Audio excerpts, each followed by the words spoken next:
I'm Connie West, and this is Dana, and we are being videoed for Waycross because there were evidently some teachers who were clamoring to come but had other things to do. So this is for them, so I was told. So I'm going to try to forget the video because it's not my favorite thing, but that's okay. So we're here to talk about rigor in instruction and in student responses, and especially for gifted students, but really for everybody. So I'll introduce myself, and then just a brief introduction from you, for me mainly, and maybe for each other if you don't know each other, as to what you teach. And I'm assuming, and that's never a safe thing to do, that you have maybe some cluster teachers who have some gifted students in your class, but I don't know. So tell me all the subjects you teach. Some people teach math and science or something else, so let me know that too. So I am filling in for Melinda Greenwood. I don't know if any of you know Melinda or not, but she's been serving as a district gifted coordinator, has been on medical leave. So I'm filling in from Hamilton County ESC. And Melinda is coming back to work gradually now, and so she will be back full-time in March for sure. And so it's been a real pleasure to work here. I am a retired educator, and I used to be a gifted teacher. A gifted teacher, isn't that nice to say that? I actually was a classroom teacher for many years, and part of that time I taught gifted students in a pull-out program. And then later was a district curriculum coordinator, and gifted coordinator was part of my role there. So, so they asked me if I could fill in, and I was glad to do that. So another part of my long career was working. See, there's life after retirement, guys. I had the pleasure to work with Robert Marzano. Do any of you know that name? With the Art and Science of Teaching way back when. And I've always been a groupie of his, and I got the opportunity to actually work with him in his company as a consultant, and I got to go all over the country training teachers and principals in classroom instruction. So that was really cool. And so today, a lot of our work will be coming from Marzano's book, Questioning Sequences in the Classroom. This is 2017. And he puts out a lot of books, but this is a good one. It holds. And also Reliable Schools is another one that kind of reflects back on this questioning sequence with him. So that's kind of where a lot of the content will be coming from today. So when we're doing our planning today, I'll give you a heads up. I want you to be thinking about something that you're going to be teaching, really. So this has some relevance for you, something coming up in the next week or two, and you feel free to think of a social studies or science unit if that fits, okay? Our goals for this session are, I have 3 of them, and the first one is for, at the end of the session, to hopefully that you will be able to understand and apply standards, and I'll try to get out of your way, of rigorous instruction in lesson planning. So some of the things we're going to do today are going to be reflective on what you just taught. So I kind of want you to be hooking into a lesson or so that you taught in the last few days that you can think about. We're going to analyze it. And then something coming up that you're going to be teaching, a lesson or a week's worth of lessons on a standard or something, and or a unit coming up. So kind of be thinking of those. And the second thing is for you to be able to create tiered questions or question sequences that scaffold student thinking up to increase the depth and cognitive complexity of their responses. And the third thing is to plan for differentiated instruction in specific lessons. So again, thinking of something specific that you'll be teaching, a way to reach all of that variety of kids that you've got in your classroom by varying levels of complexity, levels of student autonomy, and different questions for different kids, and especially for the gifted kids. So we're going to start by talking about how do you define rigor. It's a word that's bandied about a lot in education and really in a lot of different facets of life. And I want you to consider content, so what you're teaching, activities and assignments that you might give your students to do, and I also want you to consider what's coming back to you in the way of rigor, student responses. So what I'd like you to do, should be some plain paper on each table, and I want you each to take a piece of that, and that's going to be your jot sheet. So take a piece of that, and I'd like you to think about it first, and the first thing I'm going to ask you to do is just to take a few minutes and jot down your kind of informal working definition of what you think rigor is, and consider those three aspects of it, please.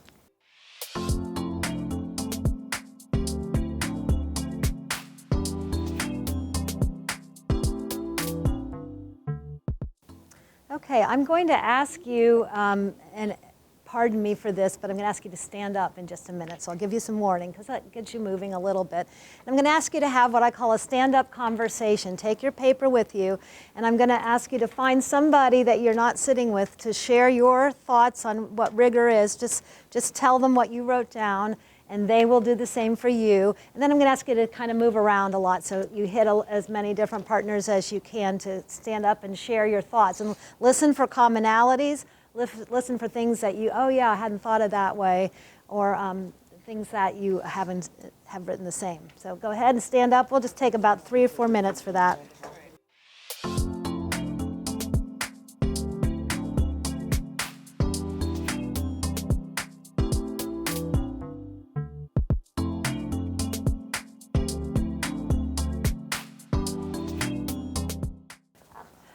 Okay, I heard a lot of similarities.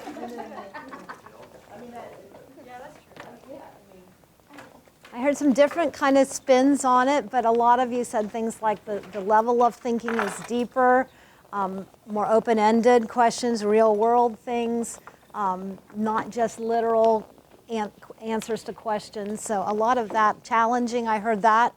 I'm going to show you a working definition that Dr. Marzano taught me, and one that we use that has been really, I'm just going to say, really popular with teachers and principals. They like it, and I like teaching it.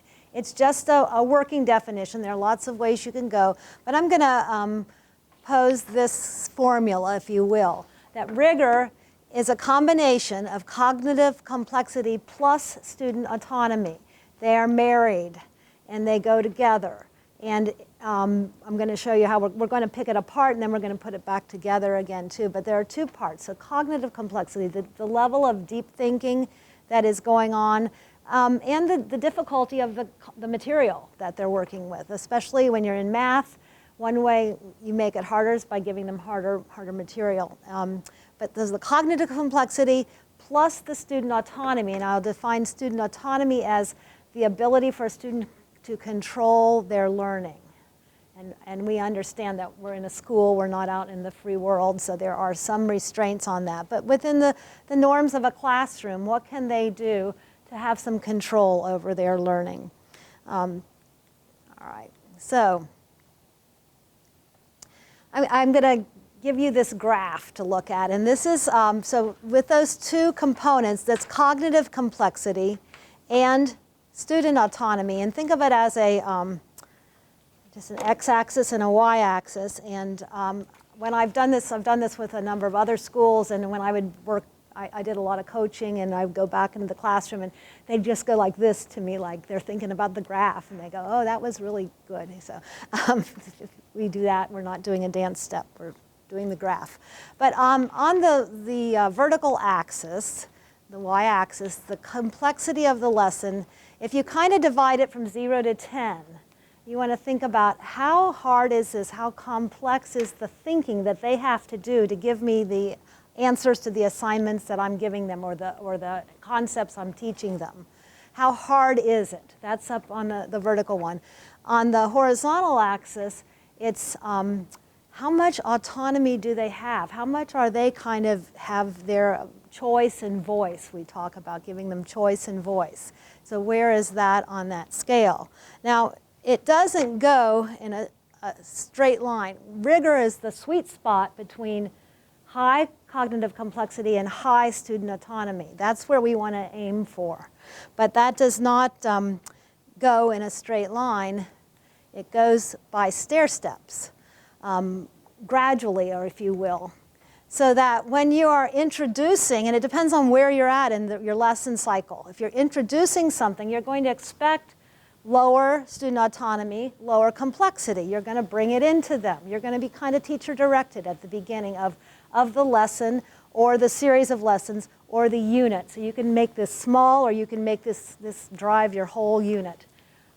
As you move ahead, you get past that delivering the critical content of the material. You get into the middle, which we call the deepening and practicing area. With a skill, you want to practice it till they become fluent in it. With a concept, you want them to find similarities and differences, or to examine errors in their reasoning, to deepen their knowledge. And then at the top here, you have kids having a lot of choice and voice in what they have done and what they have produced, and also at a high level of complexity, where they have extended their learning into some kind of problem-based learning, or some kind of a very open-ended, but we'll talk about that, but with some constraints, some kind of a problem to solve. Okay, problem solving or experiment or something like that. Okay, so that's where we want to get to. So I'm going to be talking to you about ways to do that. And right now, I want you to take that handout. If anybody needs one, let me know. There's a graph on your table. You each should have one, a blank one, and that's yours. And I'm going to ask you to, and this is just for you, to plot a point that is the convergence of complexity and autonomy of a lesson you taught recently. So one you just taught yesterday or the other day. Think of kind of an ordinary lesson, not your best, not your worst. And what we kind of do is you've kind of divided from 0 to 10, 0 to 10. So if it was kind of a harder thing, but you did a lot of teacher direction for it, you might be putting it a point right about there, maybe at a 7 and 1 or 7 and 2. If it was something that the kids had an awful lot of leeway on, and it wasn't particularly terribly hard, you might plot your point over here. If it was kind of both, you'd be in the middle on that trajectory. So I want you just to think of your own teaching and put a dot and put a little label by it so you know which one, because we'll be doing some other lessons on here too, so that you can say that was my fraction lesson or my point of view lesson or whatever. Now you know probably can figure out what we're going to do with this. We're going to think of how can you move it ahead to on the student autonomy scale and up on the complexity scale. So that's kind of what we'll be doing. So let me talk about, let me give you some examples that I've gotten. And these are mostly things I've seen. As part of my work with Dr. Marzano, I was in schools all over the country, and I've been in coach in districts nearby, and I've been in a lot of classrooms. And so that's, and I'm all about teaching. That's the most important job there is, I think. But when you get out of your own classroom, it's interesting to see that not everybody teaches like you do. And that was sort of a surprise to me at the beginning of this going in other classrooms. So I got to see a lot of different teaching. And all of these examples I'm giving you were done by good teachers. Okay, I can easily say that. But sometimes when you're analyzing things, you know, well, I could have done this or they could have done that. Easier said than done sometimes. But still, let me give you some examples. Here's one where there was very high student autonomy. And in my opinion, not so high. Well, let me ask you. This was a middle school, a 6th grade language arts class, and they had just finished a novel study, and the teacher gave them the assignment to create a new ending, and then they had to put on a skit showing their new ending, okay? So if I just gave you that, okay, that was pretty much the assignment. So create a new ending, all right? Where would you put that on the vertical scale? Cognitive complexity. Call out a number if it was from 1 to 10. Let me hear you. What? This 2. I hear 2. The last group gave him a 5. I'll give you that hint. Because create is a pretty high level word. So 5 or 6, are you thinking? 2, 5, 6. And that's pretty much all there was. So, well, the word create makes us think, oh, this could be good. But but then there's like, it was bottomless. There was nothing to support it, basically, in my opinion. And I was in the classroom a couple days in a row. But the kids got in groups, and I'm not sure whether the groups were assigned or chosen, and they had pretty much, they could do whatever they wanted to. They had all read the book, theoretically, and they could make up their skit. So I was there on the day before when they were practicing and on skit day. And I was watching these, and this was a pretty high-performing school in general, so I was watching these skits, and I was frankly underwhelmed. They were pretty lame, I thought. I thought, this is it? And they all had great fun, and they all clapped, and it was a great, everybody was happy, okay? But as I was looking at it, I thought, that really could have been better. So student autonomy on that one, what would you give that? Just say it, call out a number. A 2? The kids had all the choice they could. It was high student autonomy. High, it was over here. This one I would have plotted maybe about there. High student autonomy, but not terribly complex assignment. There were no guidelines. She just was excited that they got to be creative and make up their ending. So, pretty much, yeah. So what could have happened with that is it could have been a lot better. It could have been what you do is you put qualifications or parameters on the creative piece of it. So I was just thinking about it, and one of the things she could have done is she could have said it must have at least one character using their strongest trait to make this ending happen. So probably they've talked about character traits, so that had to be it. Or she could have said, you need to choose a minor character that was not too important in the rest of the book, but make them have a major part in the ending. Something like that would have really kicked it up a lot. So that's a way to jazz up that lesson. Good starting point, but we can ratchet it up. Another one was high complexity, fairly high complexity, because this one is a math class, and they were examining errors. So whenever you're looking at and figuring out what's wrong, that's a pretty good thinking skill. And one of the teachers before it actually uses this strategy. It's called My Favorite No, N-O. Do you know that one? It's just a really effective strategy. So this teacher put a warm-up problem on the board. It was math class, like a lot of teachers do, and the kids started working on that as soon as they came into class. She gave every child an index card, and they had to solve the problem on the index card and put their name on it. And so she collected them quickly. This all was done within 5 minutes. She walked around and picked up the index cards, so she has a stack of index cards up at the front. And she sorts through them, right, wrong, right. So she's got her pile of incorrect answers, her pile of correct solutions. Then she takes the pile of incorrect solutions and she looks for her favorite no. It's a no, but.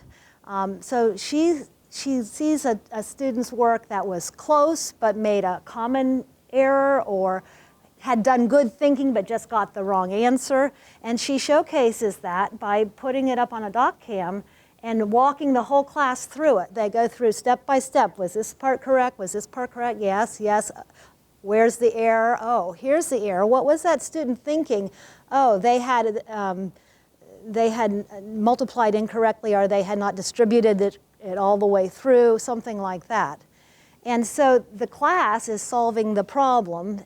Again, some of them correctly. The student who missed it is kind of saying, oh, I was wrong, but I really did some good thinking. So it's got payoff. It was quick. It was pretty high complexity there, the analyzing of a problem. I would put it up at maybe a 6 or 7, and yet it was pretty teacher-directed, too.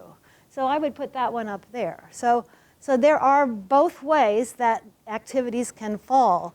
Another one, and I do want to use this one as an example of what not to mistake, the complexity, and I should have the word cognitive up there. It doesn't mean that this is a complex project. It means it's cognitively complex. There's a difference. This was a middle school I was at, and it was a very high-performing district. Generally, the kids did well, and it was a social studies project. I think it was on immigration. And they had a long list of requirements for this project. They basically had to research somebody on their family tree or some immigrant and zero in on that person, and had to find out about the country of origin and what was happening in the country of origin at that date and what was happening in the US at that date, and make a double timeline, and do some research about immigration patterns of the time, and then present it on a poster board like. So they had a big night with parents coming and watching, looking at all these things. So, and they had points, they had a rubric, and everything had points. And again, I looked at these, and they were very proud of it and excited, but it looked a whole lot to me like something we would have our 4th or 5th graders do. And this was a middle school. And they were very kind of just find out what country they came in, what was happening in that. It was kind of very general, and it was real medium. And so if we're really trying to have a project, it doesn't have to have 10 or 15 parts. It can be one part, but it's going to be a rigorous one that has the kids doing thinking other than just going and finding out on the internet what was happening in Ireland in 1840 or something like that. So those are some examples. Let's go ahead then, and now talk about student autonomy, the horizontal graph there. How can you increase that? Okay, that's what we're going to focus on, ways to increase student autonomy. If you can, you're going to have learners that are more active, more engaged, motivated, efficient, because they have a purpose, so they're going to be maybe not messing around so much. You have to watch that one. Efficient, reflective, because they're thinking back, that didn't really work. What can I do to make it work or make it come out the way it should? And they're going to feel more satisfied, happy. So there's some ways to do that, and you have it on the dark green handout. Would you take that for a minute, please? So these are ways you can increase student autonomy, and it's a menu. It's not all to be done at once, and some things can't be done sometimes, but it's a choice board, basically, to have them, well, you can look through the list. Manage their time, pace, process. What I'd like you to do to get into this handout a little more is to take your pen or pencil, and I want you to go down the list, and I'm going to ask you to make 3 marks. I don't have anything to write this on, so you have to listen and remember. A plus sign beside ones that you use frequently. I do that pretty much, a plus. A check mark if you, I've done that, but maybe not too much.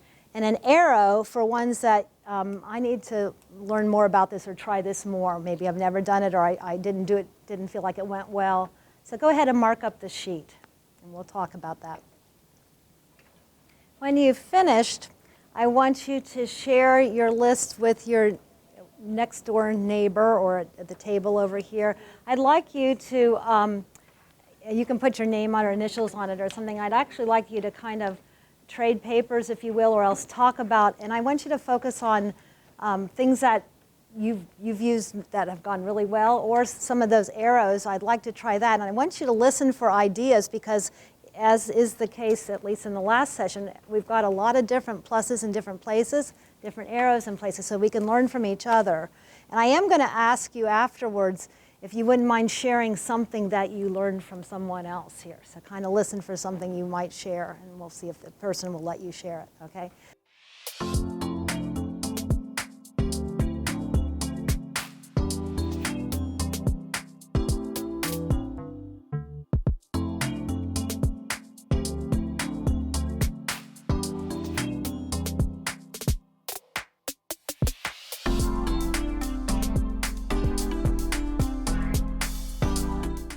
Okay, I'm going to ask, would somebody be willing to share something that you learned that somebody else does?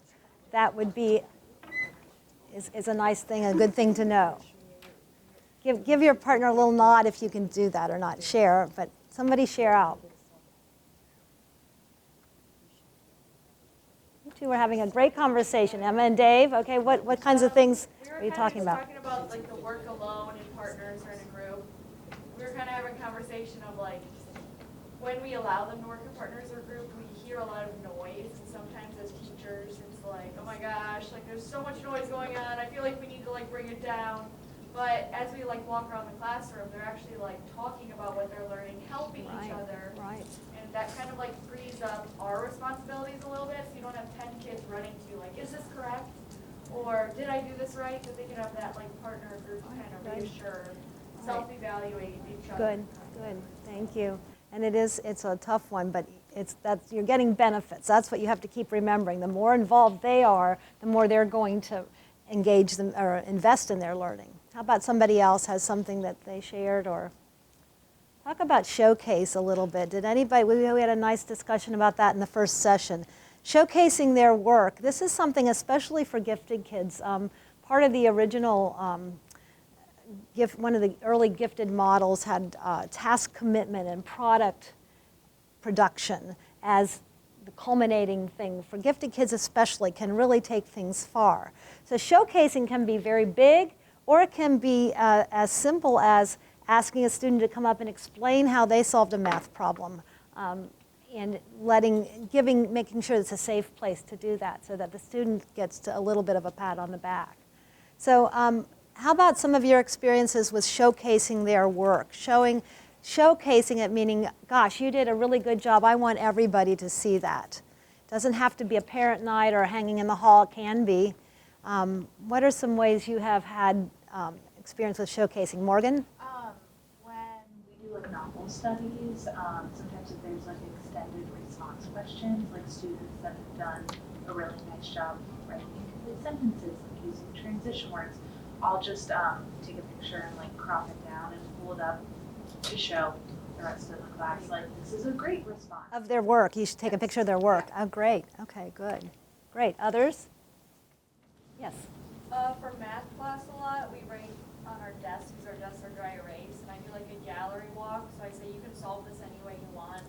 Solve it on your desk, and then we all get up and they walk around the room and look how their classmates solved it. And sometimes they like put a star next to it if you solved it the same way. Yeah, excellent. Good, good.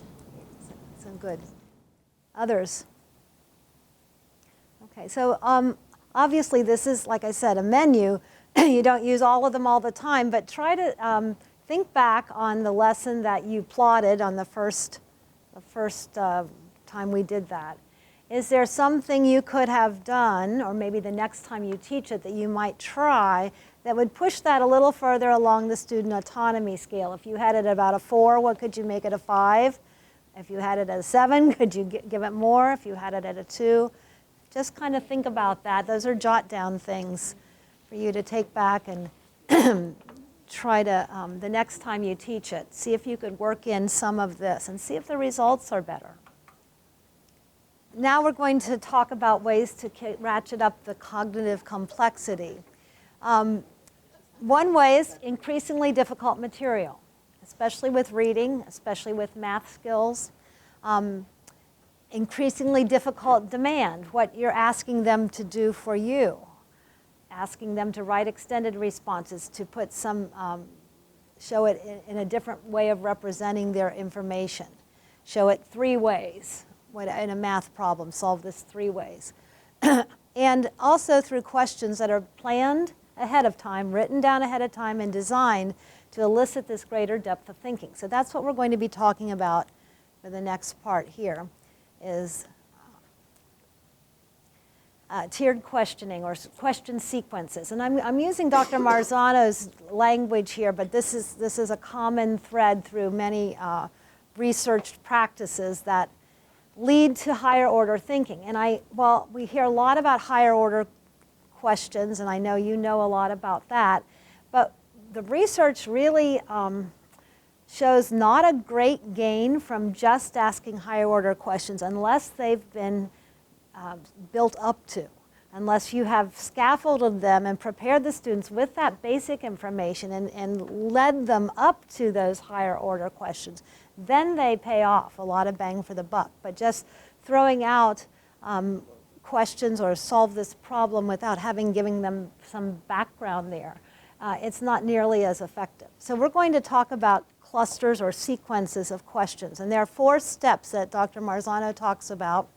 And they do match up somewhat with the Webb's depth of knowledge verbs, which I gave you on the light green sheet too. Maybe not exactly, but pretty close.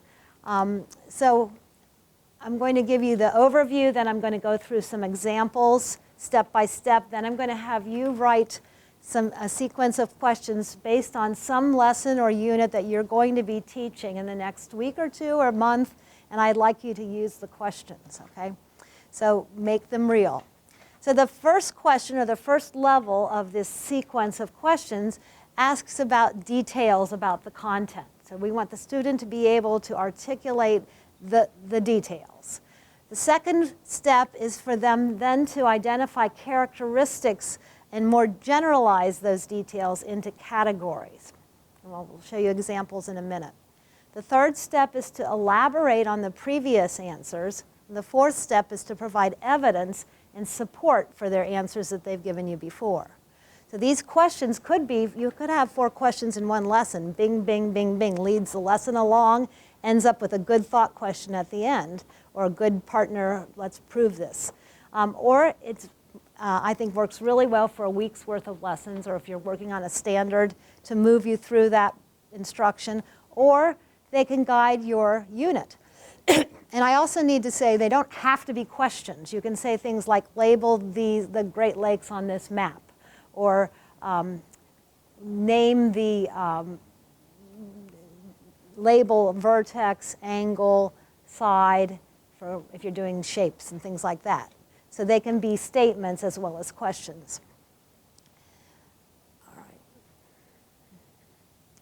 right. So just to recap, the first level are detail questions. They're developing a knowledge base, and they need to have that knowledge base to do that deeper thinking. Don't skip right to the top rigor and autonomy. You have to walk up the staircase. The category questions generalize the details. It kind of gets at the essence of why are we spending time on this. And then the elaboration questions is where you make the inferences about the details, and the evidence is where you will prove or basically support your claim, what you say. So I'm going to run you through an example with a text feature standard. So you start with a standard or part of a standard, whatever it is that you're teaching. And this was a standard. Use text features and search tools to locate information relevant to a given topic efficiently. And some of these examples are ones that teachers have done and I've collected, and some of them are from Dr. Marzano's books. All right, so the detail questions. You're developing the knowledge base about text features in this one. And this is where you're going to ask about important details that are the critical content of what you're teaching, and also to consider people, places, events, dates, rules, definitions, facts, all that basic stuff. These verbs and questions will somewhat match up with level 1 on the Webb's depth of knowledge, so that first column on your light green page. So here's an example for the text features. What are some different text features often used in informational text? Okay, so maybe they've got a time for kids or a textbook, and they're looking for, and they're searching out what are some different ones. We've got maps, we've got charts, we've got graphs, we've got index, glossary, things like that. The category questions, these are where you ask questions about the category the details fall into. This is where you're raising up and getting out of that literal thinking into so what? So why do we care about all of this? So this is where you can ask them to kind of generalize them into categories. You can ask them to describe characteristics of the categories, like what are the characteristics of the quadrilateral or of the rectangle. You ask them to make comparisons, compare and contrast. And then this is somewhat following the verbs from the second level of Webb's depth of knowledge, the skills and concepts. So here would be an example of a category question for text features. How would you classify different types of text features?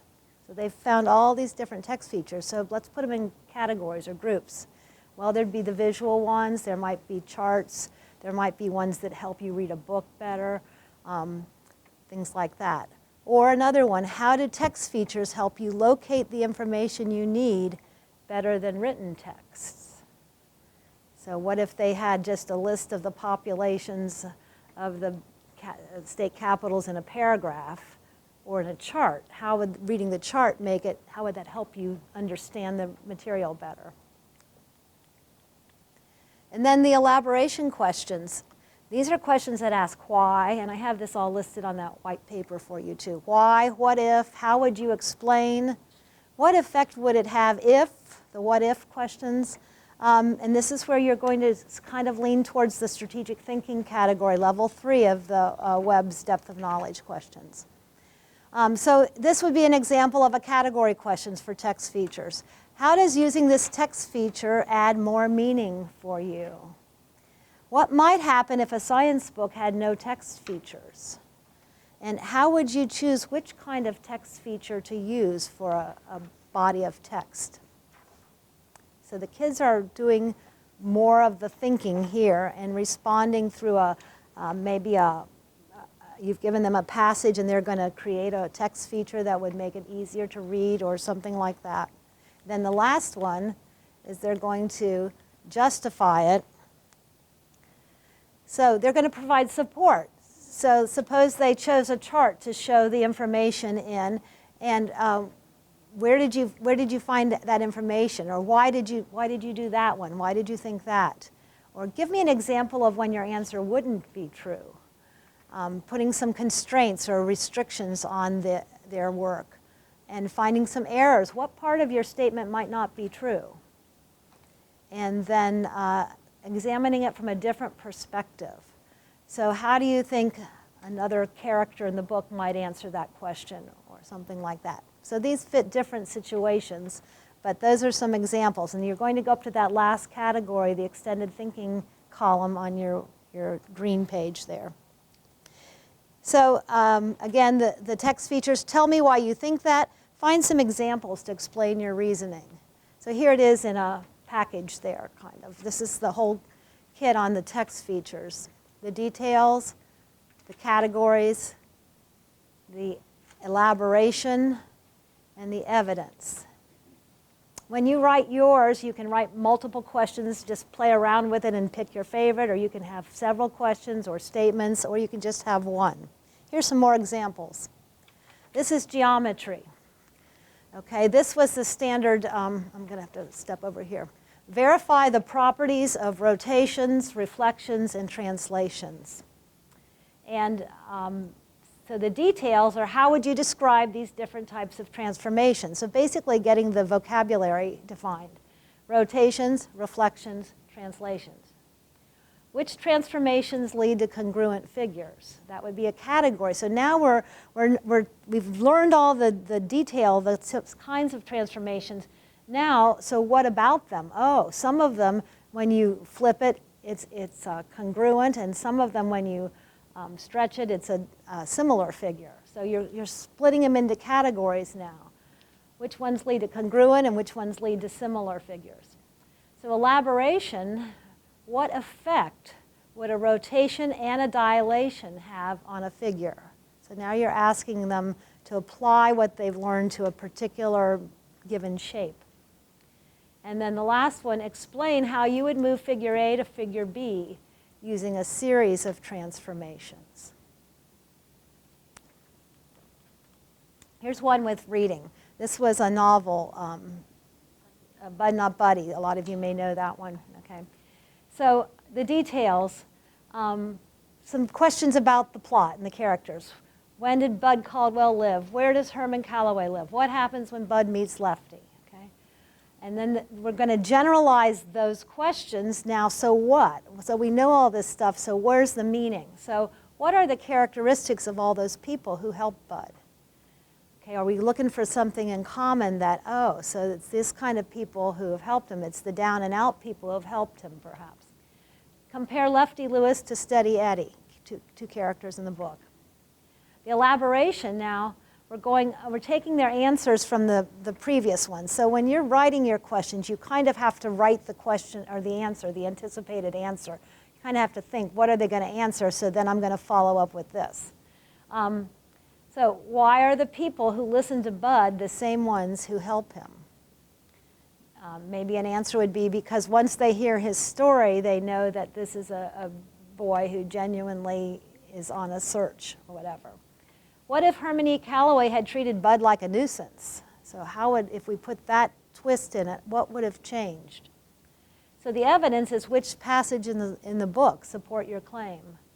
Are there times when Calloway did treat Bud as a nuisance? So is there some time when this didn't, your theory didn't work? And what might a different perspective of Calloway's actions be? Somebody else may not have thought the same way. So that's an example with a novel. So now it's your turn to write some tiered questions.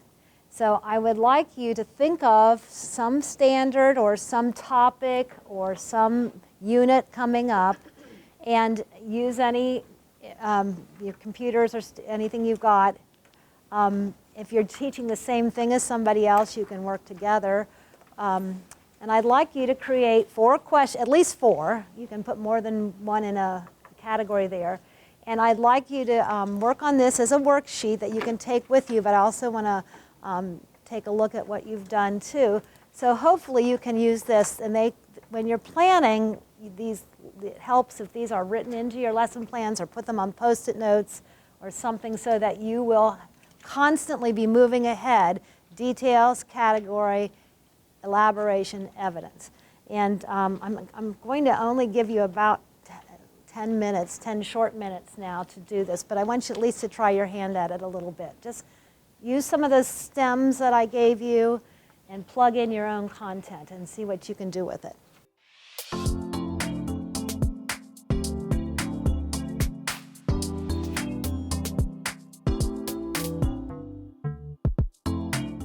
Okay, as I'm calling you back, this is kind of a to-do for you when you get back to school or into your lesson planning. I really would encourage you to flesh out the questions, to put them on index cards or Post-it notes and have them at the ready when you're teaching it, and see what kinds of responses you get, and see if you can feel like you're moving it up that cognitive complexity axis. So very briefly now, how are some ways that you can use what we've learned today, ways to increase student autonomy, the questioning, to differentiate? Because you have a wide variety of kids in your classes. Are there ways you can think of that you might use some of these with some of the students, some questions with some and different questions with others, more autonomy with some, letting them make a contract or a time schedule with you, but not with everybody? Or tell me how might you be able to differentiate with your students in how they're responding, what they're responding to, and how they're working together. Well, just with what kind of like the mindset that we're using with like the questions that we're kind of looking at are intended to be used like as we're doing this whole group reading and this discussion. So I think sometimes I'm asking the questions to everyone, but the kids who have the ability to respond to some of those higher level questions are the ones answering it, and then everybody's getting to hear that answer. Okay, so they're benefiting that way, all right. Hearing it where they're like, oh yeah, I wouldn't have come up with that on the room. Or could you see, and I'm just throwing it out, see having some students read it on their own. Here's a card on an index question. I want you to go over this table and you do that, you do work on that in this question. I mean, you could maybe do that. Sometimes not all whole group has to be that way. Other thoughts? You've got lots of different minds in your room, and you have to try to think of ways at least to give them opportunities to do the higher level thinking. And it has to be pretty probably brought about by you. You have to initiate that, but maybe just to provide the opportunities to kind of think of this. I tried to keep the handouts to a bare minimum for you today, but I thought the 2 green sheets might be keepers that you just keep around and think, okay, I could try this, at least with these 3 students. Or maybe with the whole class, but maybe it doesn't have to be the whole class working in the same same way. Or answering the same questions. You've got kids who still need the basics while you've got others that could answer these questions. So if you have these planned ahead of time, you've got them at the ready and you can use them then. So I hope that there have been some things that you can actually take back and do in your classroom today. There is a bit.ly link there if you want to jot it down, and I put these handouts in a folder, a Google folder for you. It's bit.ly/N W lowercase word rigor, RIGOR 24. It's case sensitive. You have to type it, but that will take you to a Google folder. If you make a copy of the folder, then you can share, if you're working on the same units, you can share questions that way. I've got these forms in there for you, so you can access it that way.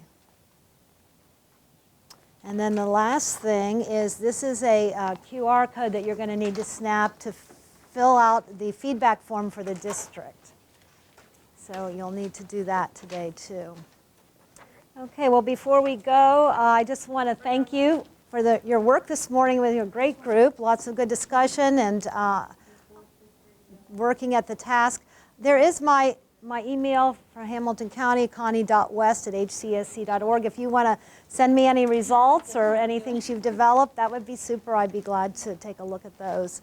So I hope you learned something you can use next week. Maybe tomorrow, or well, no, not tomorrow. How about Tuesday? Yeah, Tuesday, Wednesday, whatever. And keep in mind that graph to keep moving on up the trajectory. Thank you very much. Have a great rest of the day.